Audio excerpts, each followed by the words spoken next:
नमो द्वये सर्वसाहुवं शुद्धात्मानमनेकान्तं साधुमुक्तं मंगलम वन्दे सन्दृष्टिसिद्ध्यर्थं सन्दृष्ट्यर्थप्रकाशकम् मंगलम भगवान वीरो मंगलम गौतम गणे मंगलम कुंद कुंदाज्यो जैन धर्मोस्तु मंगलम प्रशांतमत गंभीरम विश्वविद्याकुलग्रहम् भव्यैः जिया श्रीमत्सर्वज्ञ शासनम जैनम जयतु शासनम।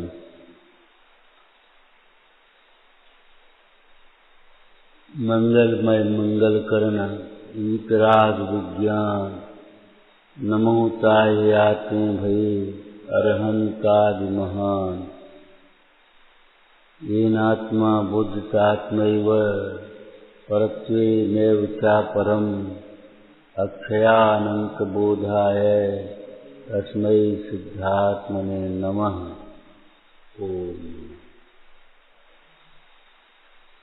कहाँ बीच की छोटी छोटी बातों में अटक जाते हैं।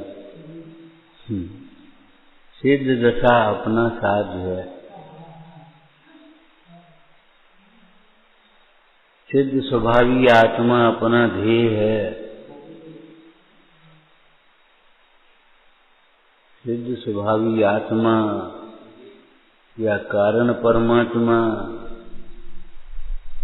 वह अपना ध्येय है। उस सिद्ध दशा की प्राप्ति का साधन है संयम भाव। हमने साध्य मान लिया, संतुष्ट हो गए।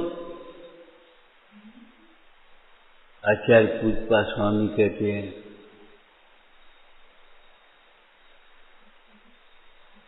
अगर शांति का वेदन करना है, परिणामों को शांत रखना है, हमारे परिणामों में कसाय उत्पन्न न हो,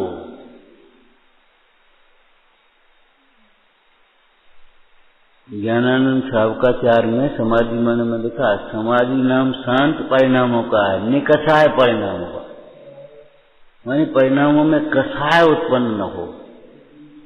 आत्म के अहित विषय कसाय इनमें मेरी परिणति न जाए, इनमें हमारा उपयोग न चला जाए।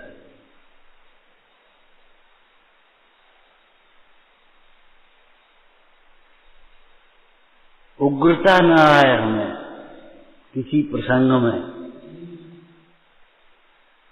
अभी आप लोग छेजाला का पाठ कर रहे थे। लक्षण से लक्ष्य की पहचान, बाह्य लक्षणों से हैं? बनता गदा दियो चिन्ह चीन, उनका देखो अताम्रम यच्चक्षु कमल युगलम स्पंद रहितम जनान को पापायम प्रकटयत बाभ्यंतरमपि। हमारे वचन में विगाड़ होता है, वचन में तेजी आती है तो अंतर के परिणामों में तेजी है। अंतर के परिणामों में उग्रता हुए बिना वचन में उग्रता नहीं आती। अंतर के परिणामों में अहंकार हुए बिना, क्रोध हुए बिना वचन में कैसे आए? कभी किसी प्रसंग में कोई को लक्ष्य करके उदीर्णा हो जाए वो एक अलग बात है, लेकिन सामान्यतः निमित्त निमित्त संबंध है कि अंतर के परिणामों में उग्रता हो तो वचनों में उग्रता है। वचनों की उग्रता से अपने परिणामों की उग्रता को पहचान कर क्या कहा, जैसी बनता गदा दियो चिन्ह चिन्ह, ऐसी वचनों की उग्रता से अपने परिणामों की उग्रता को पहचान कर उनके अभाव के लिए उपाय करना। चारित्र मोह के उदय से कभी कसाएं तीव्र हो जाती हैं, लेकिन अगर सम्यक दर्शन साथ में हो तो ये है, ये तो है, ये तो बहुत बुरी बात है। और अगर सम्यक दर्शन नहीं हो, इसमें क्या हो गया? हम कौन गलत बात कह रहे हैं? माने उसका पोषण करते रहते हैं, ये और पहचान करना। अगर सम्यक दर्शन साथ में है तो बुरा बुरा लगेगा, हे रूप भाषित होगा। और सम्यक दर्शन साथ में नहीं है तो फिर उसका पोषण करने की, इसमें क्या हो गया? ऐसा तो सभी करते हैं। जैसे विजाति विवाहों के संबंध में कई बार चर्चा कर देते लोग। चक्रवर्ती की 96,000 रानियां थी और कहाँ से आई थी वो? अब बताओ कहाँ की बात कहाँ लगाई? अरे चक्रवर्ती के जीवन में भी जितना ज्ञान वैराग्य है वही ग्रहण करने योग्य है, वही अनुमोदना करने योग्य है। चक्रवर्ती का राग कोई अनुमोदना करने लायक नहीं। 3 भवन में सारवीत राग विज्ञान का, तीर्थंकरों का भी राग कोई अनुमोदना करने लायक नहीं, ध्यान रखना।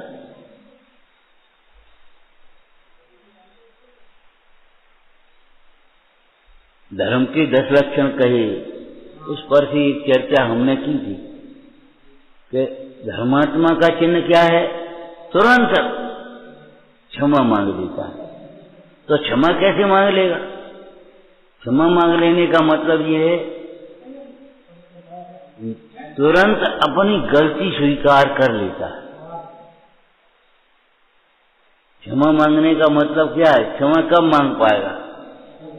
जब तुरंत अपनी गलती, अपना दोष समझ में आएगा तो क्षमा मांग सकेगा। जब अपना दोष ही समझ में नहीं आएगा तो क्षमा कैसे मांग पाएगा? मेरी ही भूल है, मेरा ही अपराध है, मेरा ही दोष है, मेरी ही सोच विपरीत है।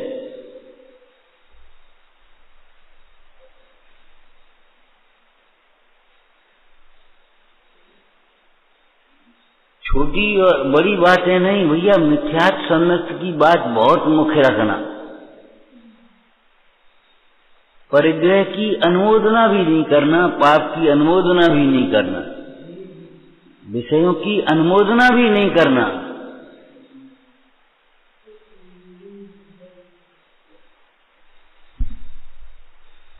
तो चिन्ह, अपना चिन्ह पहचानो। हमें पर द्रव्यों से भला बुरा लगता है, सुख लगता है अथवा दुख के कारण लगते हैं, तो समझ लेना चाहिए कहाँ जा रही है परिणति हमारी। कोई देवी देवता प्रसन्न होकर के हमारा भला कर देंगे, नाराज होकर के हमारा बुरा कर देंगे, तो सोचो हम क्या सोच बैठे। जबकि आगम में ये कहा अपने पाप का उदय हो तो वह निमित्त मात्र हैं, अपने पुण्य के उदय हो तो वो निमित्त मात्र हैं। जीवों को सुख दुख की सामग्री मिलने में भी प्रबल कारण उसका स्वयं का उदय है। हमारी स्वयं वृत्ति क्यों जाती है? निमित्त पर क्रोध क्यों आता है? इस बात पर ध्यान दो विशेष। निमित्त पर क्रोध क्यों आता है? अपना अपराध क्यों नहीं दिखता?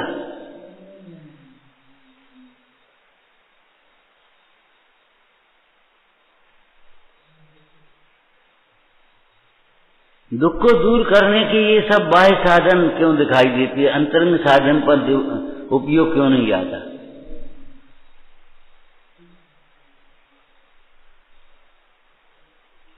चलो आज तो सीरियल देख ले, मोबाइल बगल में है और मन चल गया सो नेट चलाई और उसमें देखने लगे। कभी ये मन आता है चलो आज तो 73वीं गाथा देख लें, हंसते हो।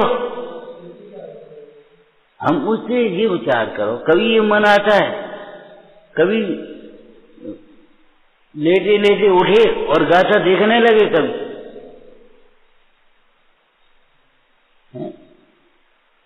तो अरे आज तो चलो 6वीं गाथा दो पढ़ते, 73वीं गाथा पढ़ते, 14वीं गाथा पढ़ते, 15वीं गाथा पढ़ते, रूढ़ी की तरह अपना स्वाध्याय पूरा कर दिया। अब क्या करना है? तो ये पर के प्रति जिज्ञासा आती है और विषयों के प्रति जिज्ञासा जाती है, अपने प्रति जिज्ञासा क्यों नहीं होती? जो सुख की कल्पना पर में जाती है, वह सुख का विश्वास अपने में क्यों नहीं आता?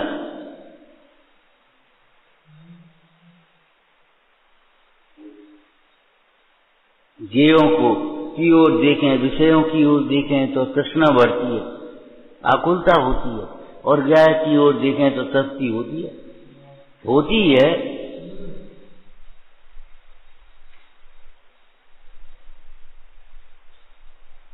माने इतनी प्रवृत्ति हमारी एक तरह की हो गई, एक दृष्टि विपरीत हो। हमें यही नहीं लगता ये गलती है, ये अपराध है, ये दोष है हमारा। हम तार कहने लगे और बस कह करके जवाब दे दिया, बस खत्म। हमको यही नहीं लगा हमने क्या किया।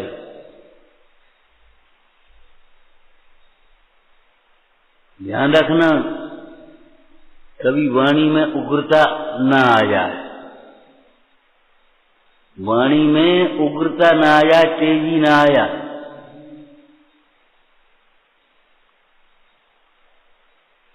अरे लौकिक में भी कहते भैया किसी का मुंह बंद करना हो, लड्डू दे दो उसको, तो लड्डू खाएगा तो मुंह तो बंद करेगा।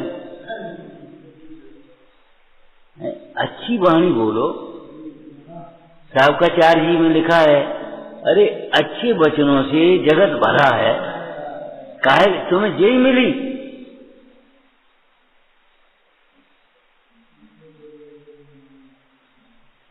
हम तुमसे बात नहीं कर रहे, तुमसे बात नहीं करे, क्यों नहीं कर रहे? क्यों नहीं कर रहे? समझो, तुम्हारे हित की बात कोई भी कहे उसको ग्रहण करना चाहिए। चलो, कुछ बात स्वामी कह रहे हैं, अगर तुम्हारी ये भावना हमें कसाय उत्पन्न न हो, हमारे परिणाम शांत रहें, तो एक लाइन पहले कही थी, भावना योग्य पुरुषार्थ से सफल होती है, बिना योग्य पुरुषार्थ के भावना सफल नहीं होगी। शेख के लिए ऐसी बातें करते रहो। हमारी भावना तो बहुत है, हम नहीं चाहते, हम कथा हो गए, हम तो शांति से रहना चाहते। अरे रहना चाहते तो रहो भाई, उसके लिए योग्य पुरुषार्थ करो।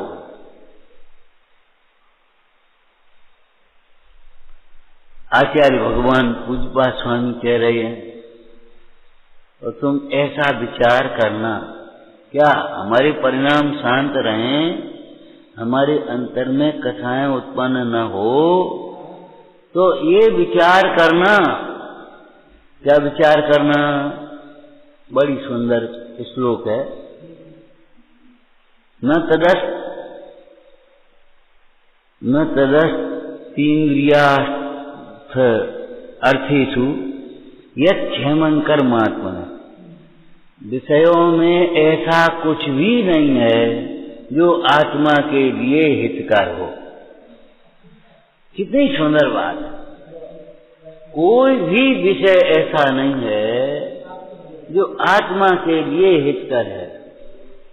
उपादेयम अपनो अप्पा उपादेयम अपनो अप्पा। ऐसे उसी को देखो जिसे देखते शायद दिखता सबसे सुंदर। अगर तुम्हें बाहर में ही देखना है तो उसको देखो जिसके देखने पर तुम्हें अपना स्वरूप दिख जाए। हे उपाधि का विवेक जग जाए, वही सुनो वही पढ़ो। शांति का उपाय, विषयों में ऐसा कुछ भी नहीं है, मतलब ऐसा कोई विषय नहीं है कहीं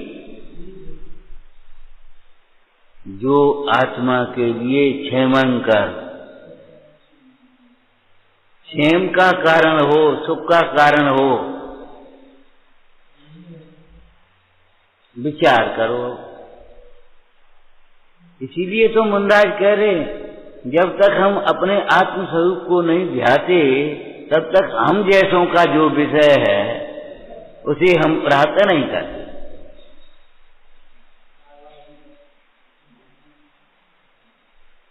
जैसे लौकिक में विषय अलग अलग होते हैं, खोटे विषय भी होते हैं, चाहे उसको कितना ही माल खिलाओ, लेकिन वो यही कहेगा आज तम्बाकू नहीं मिली, आज चाय नहीं मिली।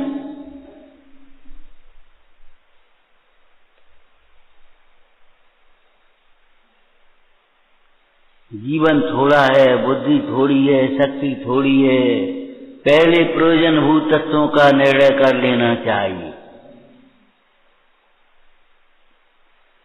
और पहले क्या, मुख्य रूप से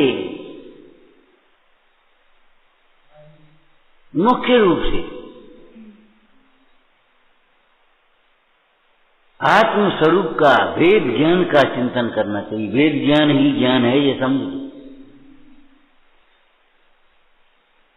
देखो, जीव कांड में अशुद्ध निश्चय से जीव की अवस्थाओं का वर्णन किया, और संसार में जीव कांड कितना आ गया,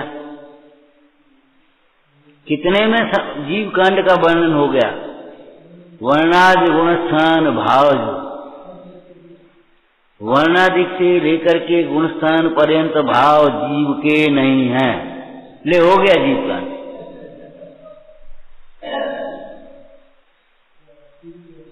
क्या कहा, वर्णादिक से लेकर के गुणस्थान पर्यंत भाव जीव के नहीं है।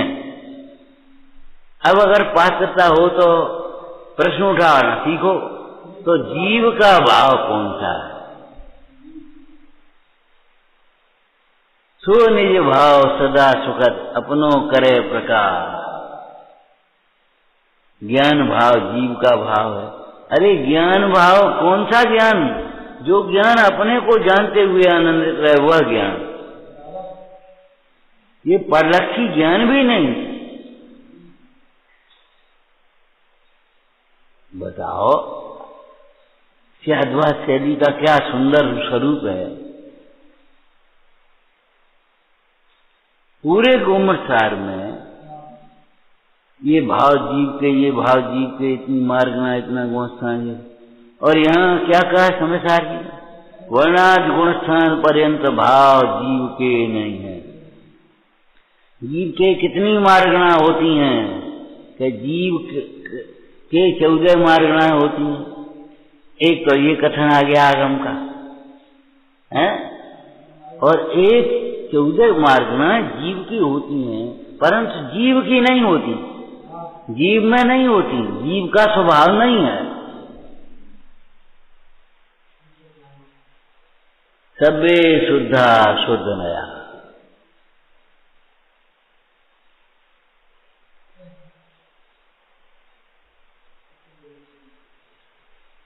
कर्म भिन्न है, जीव भिन्न है, हो गया कर्म कांड। कर्म भिन्न है, जीव भिन्न है। नहीं, वो व्यवस्थित पढ़ाई होना चाहिए। अरे व्यवस्थित पढ़ाई ऐसी करो जिससे तुम्हारा काम बन जाए। कर्म का ज्ञान, एक बात बताना, कर्म का ज्ञान कर्म के नाश के लिए है कि कर्म के बढ़ाने के लिए? कर्म का ज्ञान कर्म के नाश के लिए है, तो कर्म का नाश कैसे हो, ये पढ़ो। कर्म से भिन्न अपने को जानोगे तो कर्म भिन्न हो जाएंगे, और कर्म को और जीव को मिला करके एक में जानोगे। जब तक ये जीव कर्म फल में, कर्म में जोड़ता है, तब तक नए नए कर्म बनता है। कर्म से भिन्न अपने को, मैं साध्य साधक, मैं अबाधक, कर्म और तस् फलन्ते चिद पिंड चंड अखंड सुगुण करंड च्युत पुण्य कलंते। कैसी कैसी शब्द,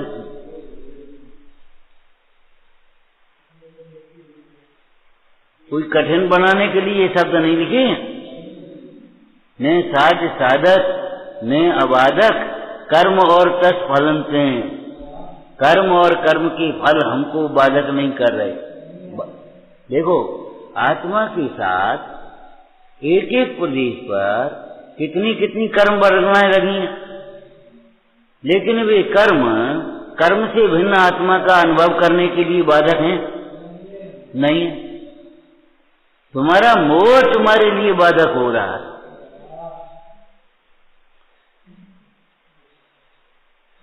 अरे कर्म है कि नहीं जीव के साथ में, एक एक प्रदेश में अनंत अनंत कर्म बढ़े।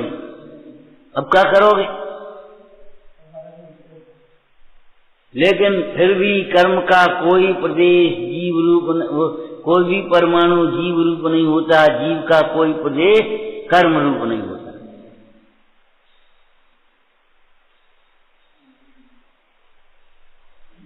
माने कर्म की जानकारी मात्र से कर्म का भाव नहीं होगा। मोक्ष अधिकार में ये गाथा है क्या?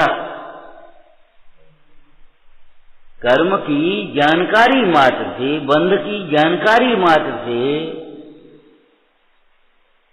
बंध का भाव होगा। जबकि इसी ग्रंथ में समयसार जी में टीका में क्या लिखा?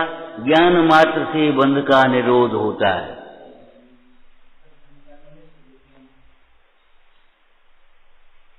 आचार्य अमृतचंद स्वामी कह रहे ज्ञान मात्र से बंध का निरोध होता है। तो ज्ञान, वो ज्ञान कैसा होता होगा? कर्म से भिन्न आत्मा का ज्ञान। कर्म से भिन्न आत्मा का ज्ञान व वास्तव में कर्म का आत्मा से भिन्न ज्ञान, ये भिन्न है। कर्म का उदय कर्म में है, कर्म का उदय कर्म में है। नैमित्तिक अपेक्षा से कर्म का उदय नो कर्म में कहा जाता है। लेकिन कर्म का उदय जीव में कहाँ है? परिणति की ओर से देखो तो कर्म का उदय जीव में भी दिखाई देता है नैमित्तिक रूप से। कैसे? इनका बहुत ज्ञानावर्ण का तीव्र उदय है, याद ही नहीं होता, समझ में ही नहीं आता, बोल ही नहीं पाते, पढ़ ही नहीं पाते, बुद्धि ही नहीं है। लेकिन ऐसा जीव भी सहज ज्ञान स्वरूप है कि नहीं, ये बता। अगर वो सहज ज्ञान को देखे तो बताओ ये कर्म का फल क्या करेगा? अरे कर्म का फल कहते हो, कर्म के ज्ञान का विकास हो जाएगा पर्याय में भी।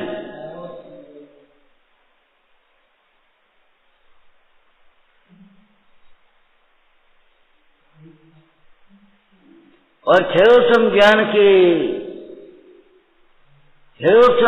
की कुछ अधिकता हो और अभिमान करे तो कर्म का ज्ञान का नाश हो जाएगा। क्षयोत्तम ज्ञान की कुछ अधिकता हो और ज्ञान का मद करे तो ज्ञान का नाश होगा।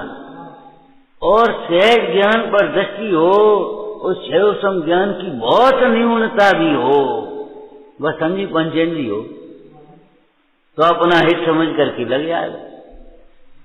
आप लोग बार बार कई प्रसंगों में क्या करें, हमारे पाप का हो जाए, हमारे पाप का हो जाए, जबकि इन ग्रंथों को पढ़ने का फल क्या है?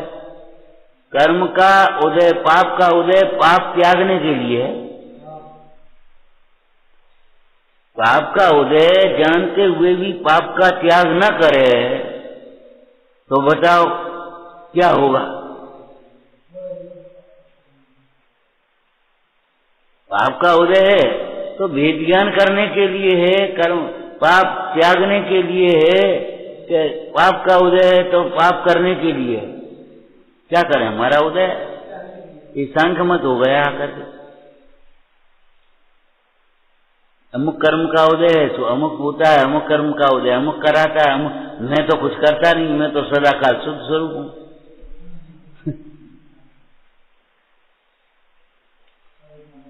भैया देखो, उपाधियां मिलेंगी उन बाहरी ज्ञान से।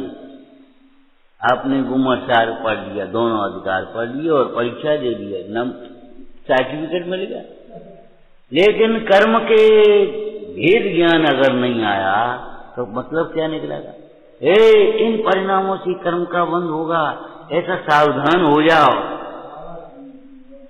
कुछ नहीं होता, कुछ नहीं होता, ये मत सोचो। कोई नहीं देखता, कोई नहीं देखता, ये मत कहो। कर्म का बंध हो रहा है, सावधान। और उस जीव को सचेत करने के लिए अन्य बातों को गौण करके क्या कहा? बिना दिए नहीं छूटे ले सकता उधार। बिना दिए नहीं छूटे ले सकता उधार। कानी कौड़ी विषय सुख भव दुख करज अपार।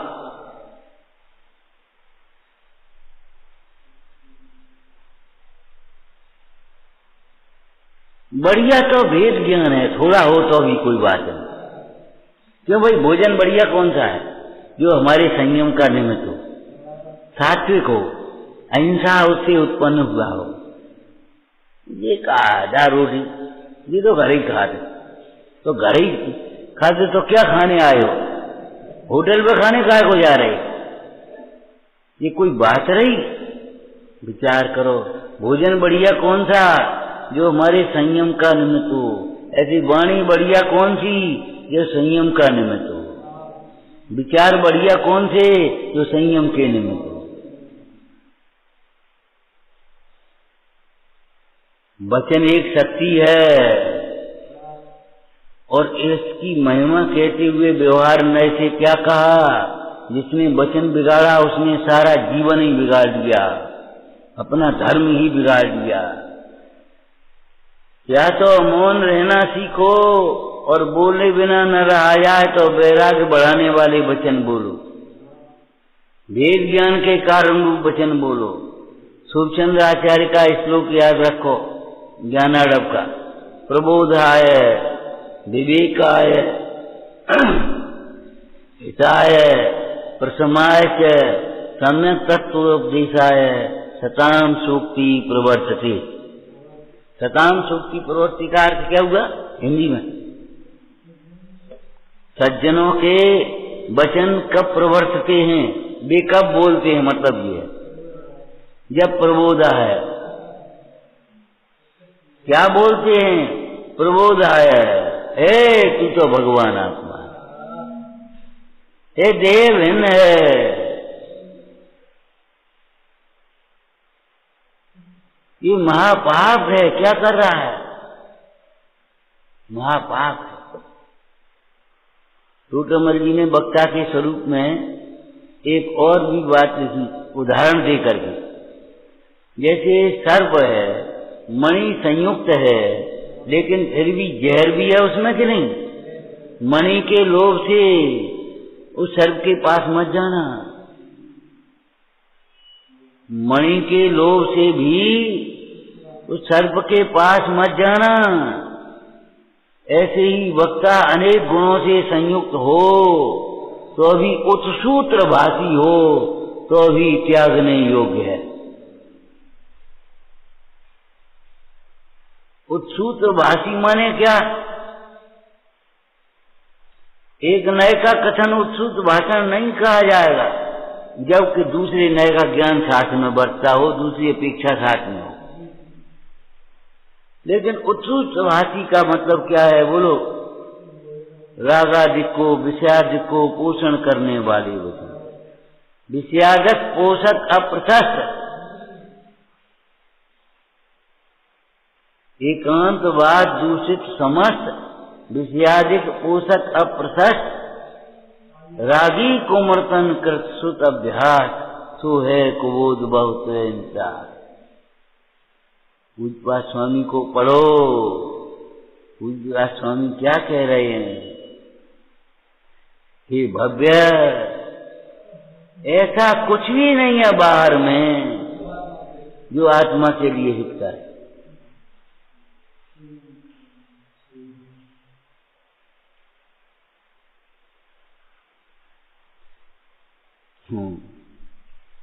देखा, ऐसी दशा मान मित्र काय की कुशल है।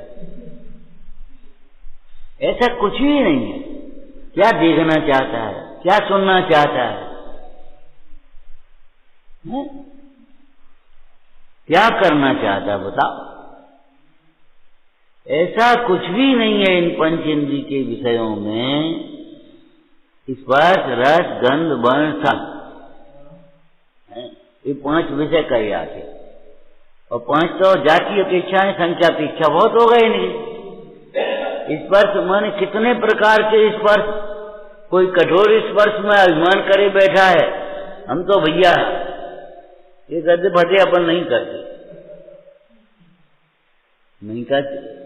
देखो, कठोर आसन हो ठीक है, निद्रा को जीतने के लिए है, साधना के लिए है, कोई दिक्कत नहीं है।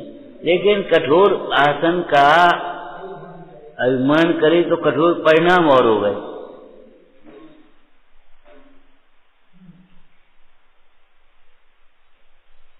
तो क्या गद्दा लेटने लो? अरे गद्दे पर लेटने की बात नहीं, गद्दी पर बैठने की बात नहीं है। बात समझने की है कि ये भिन्न है और मैं भिन्न हूं।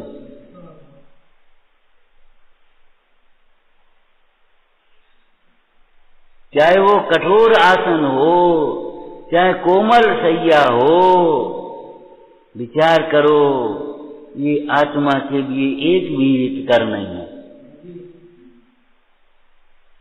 आत्मा के लिए हितकर क्या है? इन विषयों से भेद ज्ञान। इन विषयों में हमारा विषय कौन है बताओ? हमारा विषय कौन है? उपादेय कौन है? पहली चर्चाएं आई थी। होना अलग बात है, उपादेय होना अलग बात है। होना अलग बात है, अपना होना अलग बात है। होना अलग बात है, इष्ट होना अलग बात है। अब आप सोचो, जो है उसे ही हम अपना मान लेते हैं, इष्ट मान लेते हैं, सुकर मान लेते हैं। ये हमारी भूल है। विषयों में ऐसा कुछ भी, कोई विषय नहीं है।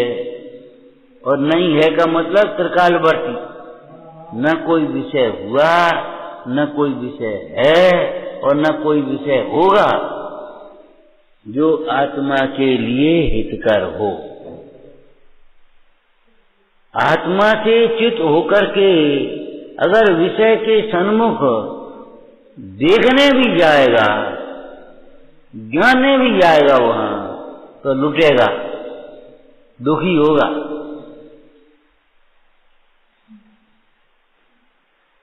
ये बाहर के विषय देखने लायक भी नहीं है, देखने लायक नहीं।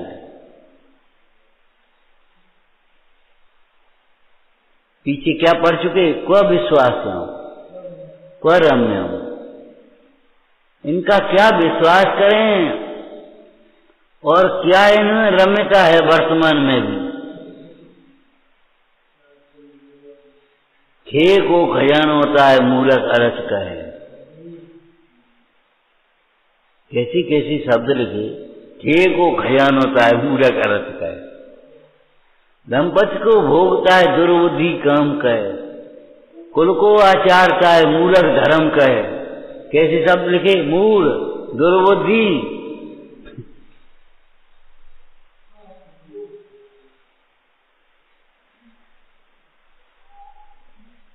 अजान। इंद्रलोक थान को अजान लोग मोक्ष दें। विषयों में ऐसा कुछ भी नहीं है जो आत्मा के लिए हितकर हो। मेरे लिए कुछ भी देखना, स्पर्श करना, सूंघना, चखना, सुनना हितकर नहीं होगा। क्या हितकर है? आत्मा को आत्मा ही हितकर है। उपादेयम अपनो अपा,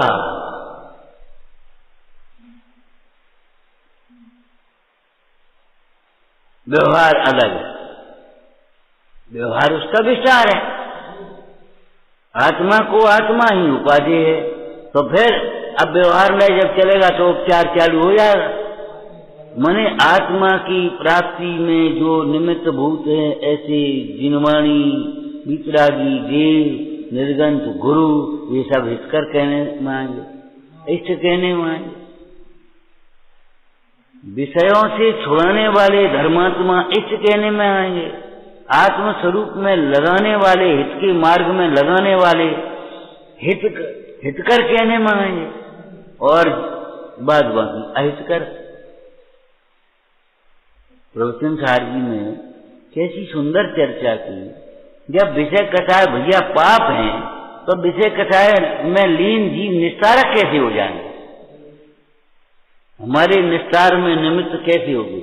डूबती हुई पत्थर की नौका, सोने की नौका भी तैरने में निमित्त नहीं होगी। तैरने में तो काठ की नौका मैली सी दिखाई दे कोई दिक्कत नहीं, बहु दे मैली दिखाई दे तो दे,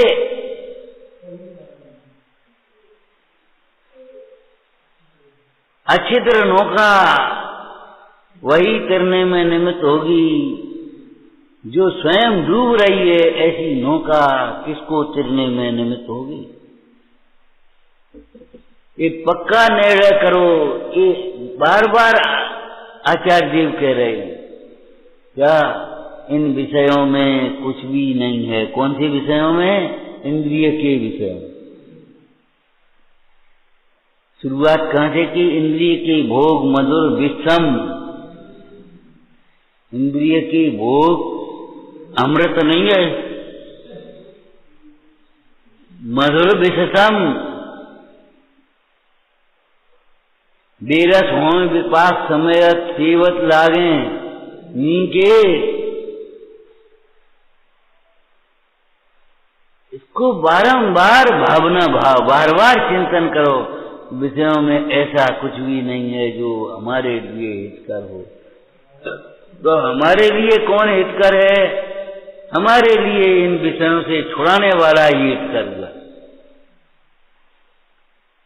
अरे विषयों में सुख है ऐसा कहने वाले जीव भी पापी हैं। क्या कहा? सुख है ऐसा कहने वाले जीव भी पापी समझना, धर्मात्मा मत समझ देना।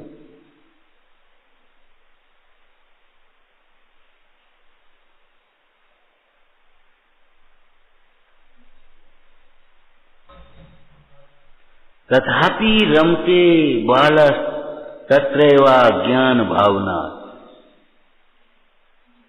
तो भी उन विषयों में रमते हैं। शुरुआत करो पहले।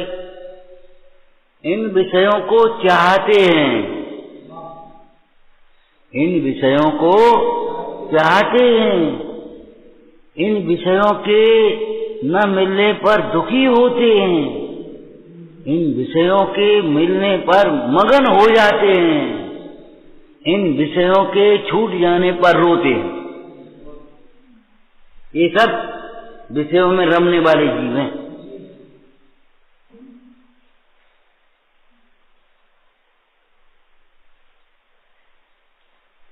इन विषयों को पहले तो चाहते हैं, और फिर विषय न मिले तो बहुत क्लेश, दुखी होते हैं। काम के वेगों में लिखा, इन विषयों के न मिलने पर व्यक्ति पागल हो जाता है, अंत में मर जाता है।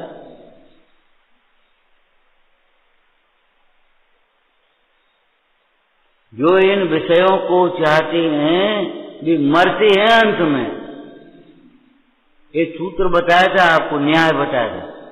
देखो, आत्मा का सुख आत्मा में है। जो जीव आत्मा के अतिरिक्त जहां सुख की कल्पना करते हैं वहीं मरते हैं। न्याय की बात है। जो जीव आत्मा के अतिरिक्त जहां सुख की कल्पना करते वहीं मरते। देखो ना, हाथी कहाँ मरता है, मछली कहाँ मरती है, भौरा कहाँ मरता है, पतंगा कहाँ मरता है, हिरण कहाँ मरता है, बोलो। जो आत्मा के अतिरिक्त जहां सुख की कल्पना करते हैं वहीं मरते हैं। परिग्रह में सुख की कल्पना करने वाले परिग्रह में मरते, भोगों में सुख की कल्पना करने वाले भोगों में मरते, और परिग्रह में सुख की कल्पना करने वाले तो भोग भी नहीं पाते उसे। हाँ, इतनी तीव्र कथा है, इतनी फुर्सत नहीं है, इतनी तृष्णा है कि वो जोड़ते ही रहेंगे, भोग भी नहीं पाएंगे। दान तो कर ही नहीं पाएंगे, त्याग तो कर ही नहीं पाते, लेकिन भोग भी नहीं पाते। तो विषयों में रमते में कौन कौन से जीव आ गए? जो विषयों को चाहते हैं, विषयों के न मिलने पर बहुत दुखी होते हैं, आर ध्यान करते हैं, विषयों के मिलने पर मगन हो जाते हैं, नाना प्रकार के से उन्हें भोगना चाहते हैं, और अंत में विषयों के छूट जाने पर फिर बड़ा दुखी होते हैं। ऐसे जीव को यहाँ का विषयों में रमते। विषयों में ऐसा कुछ भी नहीं है जो क्षेमंकर आत्मा के लिए सुखकारी हो। फिर भी जो इन विषयों में रमते हैं, जो इन विषयों को चाहते हैं, वे जीव बाल हैं, अज्ञानी हैं। अज्ञान भाव से ही, अपने अज्ञान के कारण ही विषयों की चाह होती है। विषयों की चाह में विषय दोषी नहीं है, विषयों के कारण विषयों की चाह नहीं होती, विषयों की चाह अज्ञान के कारण होती है। आकुलित भयो, कोई सुंदर वस्तु है इसलिए हमें देखने की अभिलाषा होती है, ऐसा नहीं है। अपने सौंदर्य को नहीं देखा, एकत्व निश्चय गत समय सर्वत्र सुंदर शुद्ध आत्मा को नहीं देखा, इसलिए बाहर में सुंदरता की कल्पना होती है, उस सुंदर वस्तु को देखने की इच्छा होती है। उसका तो निषेध कर दिया विषय का। शुभ या अशुभ जो रूप वस्तु देख मुझको नहीं कहे, शुभ या अशुभ जो गंध वह तू सूंघ मुझको नहीं कहे, और जीव भी नहीं ग्रहण जावे कर्ण गोचर, शब्द को चक्षु गोचर, रूप को घ्राण गोचर, गंध को जीव भी नहीं आता। जीव अपने स्वरूप को छोड़ता नहीं और विषय अपने स्वरूप को छोड़ते नहीं। अब ये बता, सुख की कल्पना है सो तुमने निकाली। मैंने विषय में प्रवचन साहब जी में और भी सुंदर दिया। जो विषय सुख के भाजन हैं, विषय सुख को भोगने वाले हैं, पुण्य के वजह से जिन्हें प्रचुर भोग सामग्री मिली है, ऐसे देव भी जो विषयों में सुख की कल्पना ही कर लेते हैं, उस व्यक्तिगत शरीर का अथवा विषय सामग्री का किंचित मात्र भी योग नहीं है उसमें। हाँ, वही माने स्वर्ग में ही जो तृष्णावान जीव हैं, मिथ्यात्वी जीव हैं, वे दूसरों के विषयों को देख देख करके ही जलते रहते हैं। उस तरह के विषयों की वांछा करते करते महादुखी बने रहते हैं। विषय चाह दाबानस दहो, मरत विलाप करत दुख सहो। इसका मरत का अर्थ क्या है? मरण पर्यंत, समझ गए? हाँ, मरण का मतलब मरण के समय ही नहीं, मरण पर्यंत और वे मरण पर्यंत जो शब्द है ना, वो भी वहां लिखा है टीका में। जैसे जोंक दूषित रक्त को पीती हुई मरण पर्यंत क्लेश सहती। हाँ, ऐसे इन अज्ञानी जीवों में उन धर्म स्थानों में आकर के भी, धर्मायतनों को प्राप्त करके भी, विषयों की चाह में जलते हुए, उन विषयों की चाह में दुखी होते हुए मरण पर्यंत क्लेश को पाते हैं। अति संक्लेश भाव से मरे और घोर सब्र जाकर के फिर दुख समुद्र में डूब जाते।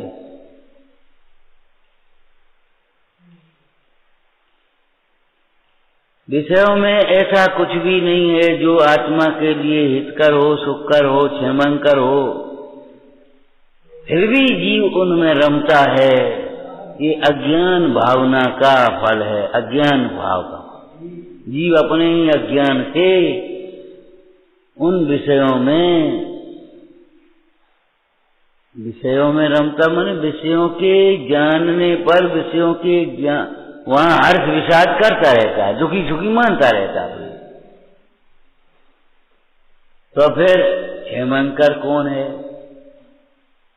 आत्मा के लिए आत्मा ही सुखकर है, आत्मा के लिए आत्मा ही उपाधि है, मतलब आत्मा के लिए आत्मा ही सुखकर है। सदाकाल सर्वत्र सर्वथा आत्मा के लिए आत्मा ही सुखकर है, हितकर है।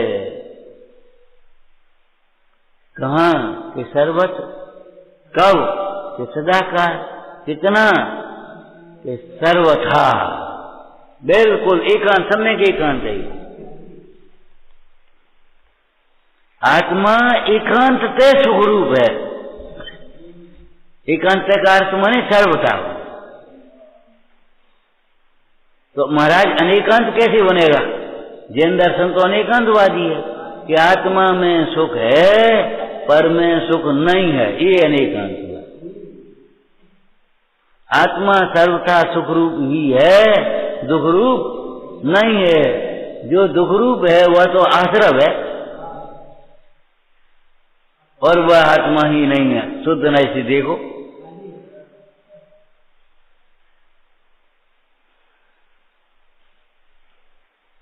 सारा स्वाध्याय है, सचमुच सारा स्वाध्याय।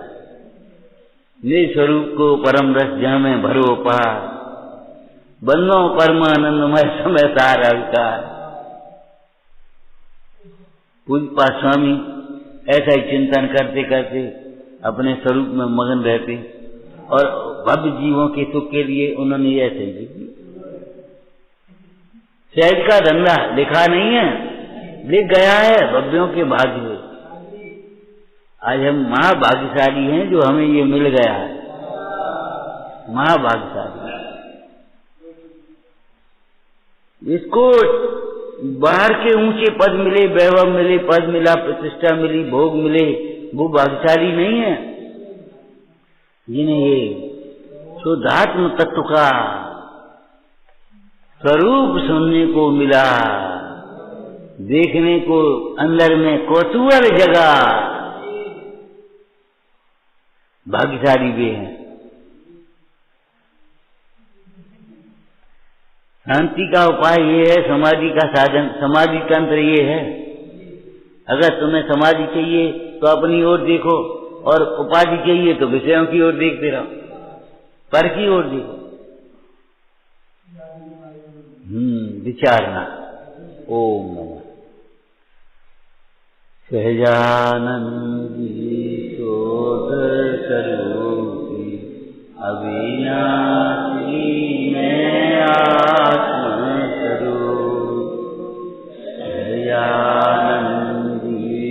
शोध स्वरूपी अविनाशी में आत्मस्वरूप। सहजानंद